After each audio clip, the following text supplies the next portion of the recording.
कल मेरी एक इंसान से बात हो रही थी। वो बता रहे थे कि जिंदगी में एक समय ऐसा था कि उनकी तूती बोला करती थी। जो वो चाहते थे सब होता था। लोग उनका बड़ा रिस्पेक्ट करता था, बड़ा सम्मान करता था। हर जगह उनके काम की चर्चा होती थी, देश और देश के बाहर भी। लेकिन उन्होंने कहा कि पिछले 5-6 सालों में उनके जीवन में बहुत कष्ट आए। इकोनॉमिकली नहीं, मानसिक रूप से, सामाजिक रूप से, और कहीं ना कहीं उनकी जो छवि थी, जो बहुत रिस्पेक्टेड थी, वो धूल में मिल गई।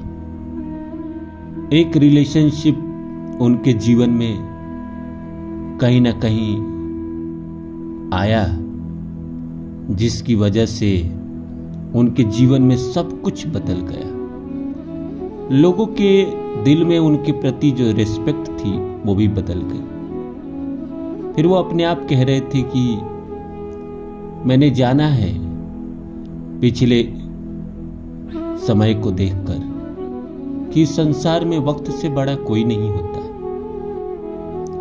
उन्होंने कहा कि मैंने अपने जीवन में वक्त को घटते देखा। एक समय ऐसा था जब मेरे पास सोने के लिए बिस्तर नहीं होते थे, ओढ़ने के लिए कंबल नहीं होते थे, तो मेरे दोस्त कंबल अपने घर से चुरा कर लाकर मुझे दिए। फिर वक्त बदला और मेरा एडमिशन देश के जाने माने कॉलेज में हुआ। वहाँ से निकलने के बाद मैं काम करता गया, कारवा जुड़ता गया और इतना बड़ा हो गया, पैसे इतने कमाए। फिर एक ऐसा समय आया कि जीवन में सब अपने आप तहस नहस होता गया। सब अपने आप आए। वो लड़की भी मेरे जीवन में अपने आप आई और अपने आप ही चली गई, मेरा सब कुछ तबाह करके। तो उन्होंने कहा कि मैंने तो बस साक्षी भाव से जीवन में घटनाएं को घटते हुए देखा है कि कैसे जब वक्त बदलता है तो लोग आपके चरणों में गिरने लगते हैं, और कैसे जब वक्त आपका फिर बदलता है बुरे रूप में, तो वो जो लोग आपके चरणों में गिरते थे वो आपको आंखें दिखाने लगते हैं। समय का ही खेल है दोस्तों।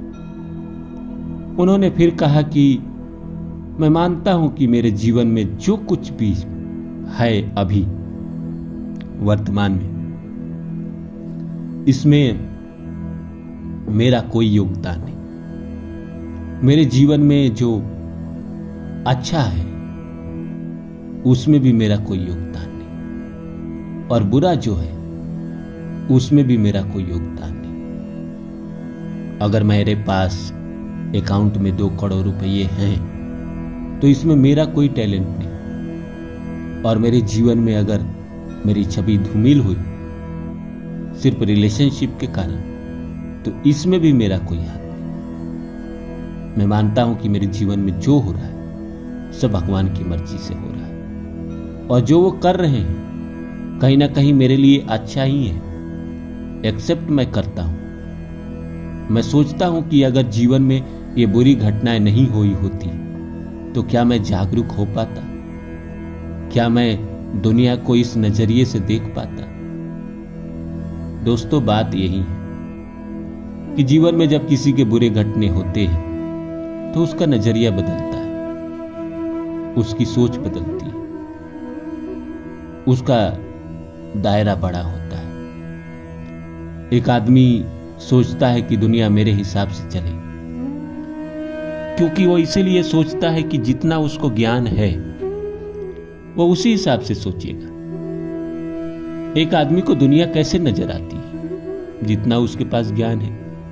एक आदमी जो कहीं ना कहीं मानसिक रूप से परेशान है, हताश है, निराश है, दुखी है, परेशान है, उसको दुनिया भी परेशानी ही नजर आएगी। वो परेशानी ढूंढ लेगा। वो कहीं ना कहीं अखबार भी पढ़ेगा तो उसमें वही खबर पढ़ेगा जो बुरी हो। और एक आदमी जो मन से स्वस्थ है, पॉजिटिव है, वो हर जगह पॉजिटिव ढूंढ लेगा। आप किसी एस्ट्रोलॉजर या किसी न्यूमरोलॉजिस्ट के पास जाते हैं और कहता है कि 1 से 100 में अंक आप चुनो, और आप वही अंक चुनते हैं जो आपका माइंडसेट है। या कहता है कि कोई भी अखबार का पन्ना आपके सामने रख देता है जिसमें 5 पॉजिटिव खबर है, 5 निगेटिव है, 5 एंजॉयमेंट वाले हैं, 5 थोड़ा एडल्ट है। वो कहता है कि इसमें से कोई खबर आप मुझे पढ़कर सुनाइए, और आप अपने माइंडसेट के अनुसार उसको खबर पढ़ के सुनाते हैं। वो आपको जज करता है कि ये इंसान के माइंड पे ये चीज हावी है कहीं ना कहीं। इसी तरह दुनिया में है, जो इंसान जो चीज को लेके चल रहा है वो उसके ऊपर हावी है। लेकिन जिस इंसान ने जीवन में साक्षी भाव बना लिया और सब कुछ सोच लिया कि मेरा क्या है यार, अच्छा हो रहा है तो भी भगवान कर रहे हैं, बुरा हो रहा है तो मेरे ही कर्म कट रहे हैं, भगवान बुरा तो कर नहीं सकते मेरे साथ। ऐसा तो होता ही नहीं कि ईश्वर किसी के साथ बुरा करे। प्रारब्ध का कोई कर्म है जो कट रहा है, मुझे तो बस साक्षी भाव से देखते रहना है।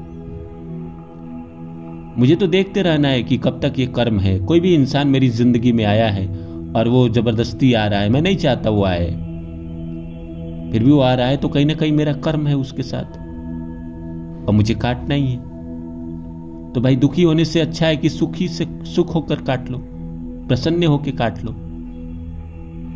हंसी से काट लो। कर्म तो काटना ही पड़ेगा। लेकिन जिस आदमी ने साक्षी भाव अपने जीवन में उतार दिया है कि जो अच्छा हो रहा है वो भी ईश्वर कर रहे हैं और जो बुरा हो रहा है वो भी ईश्वर कर रहे हैं, मुझे तो बस देखना है कि मेरे जीवन में क्या हो रहा है। जो मुझे दिया गया वो भी मेरा नहीं है, ईश्वर का दिया हुआ है। जो मेरे पास नहीं है उसकी मुझे जरूरत नहीं है, इसीलिए ईश्वर ने मुझे नहीं दिया। जो इंसान इस तक आ जाता है वो गर्व से कह देता है कि ईश्वर के बगैर हमारी कोई औकात नहीं। और सच्चाई यही है, सच तो यही है, सच यही बात है दोस्तों कि ईश्वर के बगैर हमारी कोई औकात नहीं। इंसान जब धक्के खा रहा होता है, सड़क पे भटक रहा होता है, भूखे सो रहा होता है, तो भगवान को बहुत याद करता है। लेकिन जैसे वो उसको सफलता मिल जाती है, जैसे उसके पास पैसे आ जाते हैं, नाम आ जाता है, शौहरत आ जाता है, दुनिया पूछने लगती है, दुनिया भर में उसके चर्चे होने लगते हैं, वो भूल जाता है। फिर वो लोगों को ज्ञान देता है कि मेहनत से ही सब कुछ पाया जा सकता है। दोस्त उठो, जागो, और तब तक मत रुको जब तक लक्ष्य की प्राप्ति ना हो जाए। आप सफल हो गए उसके बाद ये कह रहे हैं ना। सफल होने के बाद कुछ भी कह देना बड़ा आसान है। आजकल के एक्टर लोगों का इंटरव्यू आप देखते होंगे, ट्रैक्टर नहीं खरीद पाया तो एक्टर बन गया। और जो एक्टर ये कहते हैं उनकी औकात नहीं थी ट्रैक्टर खरीदने की।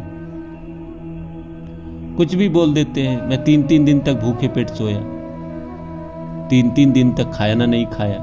अरे भाई ये सब बकवास इंटरव्यू में क्यों करते हैं लोग?